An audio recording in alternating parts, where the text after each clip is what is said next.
What are you doing for the next 5 minutes?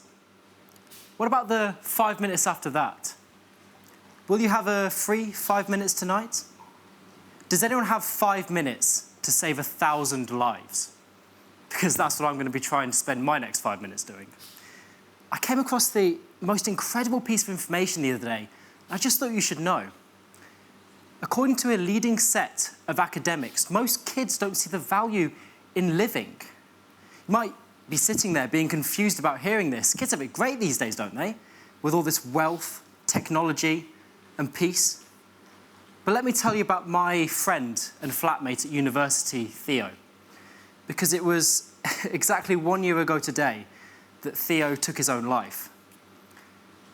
Suicide is an awkward topic to talk about, but I do feel it needs to be addressed using language that shows how serious this situation is. So I will be frank tonight, because we have to believe that something can be done to help those in need. There are many reasons why someone may take their own life, whether that be drug abuse, lack of societal support, experiences of war and conflict, or simply the stigma around the discussion of mental health. But over the last year, I've been looking into possible reasons and failings within our systems that might have led Theo and others like him to take their own lives, and I've found one that I don't feel has been talked about nearly enough, that something needs to be done about.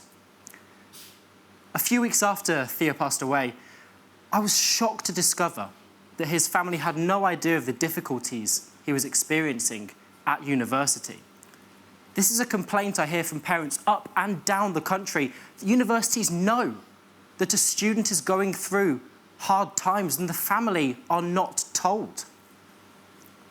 We are, in some ways, very naive and inexperienced about the world. Our family should guide us through dark moments in life, but they are not able to do so if they are not told of these dark moments.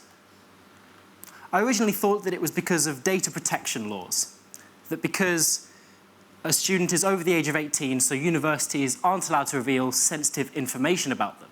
So in October last year, I got in contact with Chris Skidmore, he was the university's minister at the time, to ask for his help in changing this law so that students suffering with a mental health crisis can get the support they need from their families. And I was pleasantly surprised to learn that the Department for Education had already asked Universities UK, a sort of representative body for universities, to look into this law and provide a piece of guidance so the universities know how to better share information with families in a mental health crisis. And I was hoping to share with you today what this piece of information says, but I can't do that.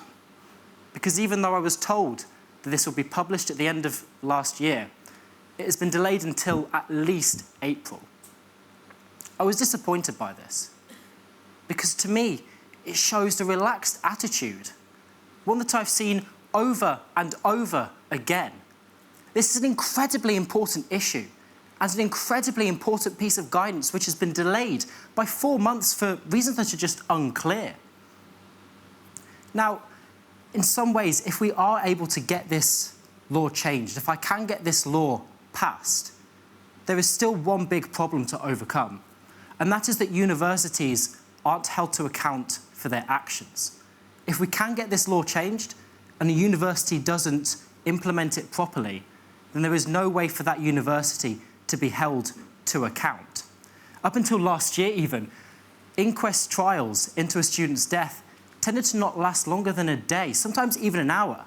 You can't hold a university to account, look at information as to why a student took their own life in less than a day. Politicians need to be made aware of areas of the law where it does not work in the way it is intended to, this one being a prime example.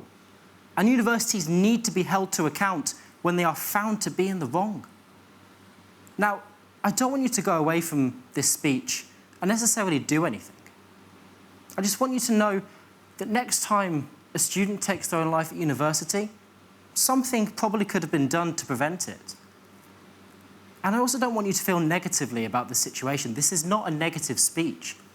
Because if you can spend 5 minutes just talking to someone about this issue, whether they are going through a mental health struggle or not, you could save 1,000 lives.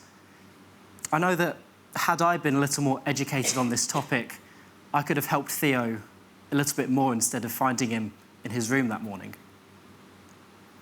Because something can be done. No matter how big or small, something can always be done.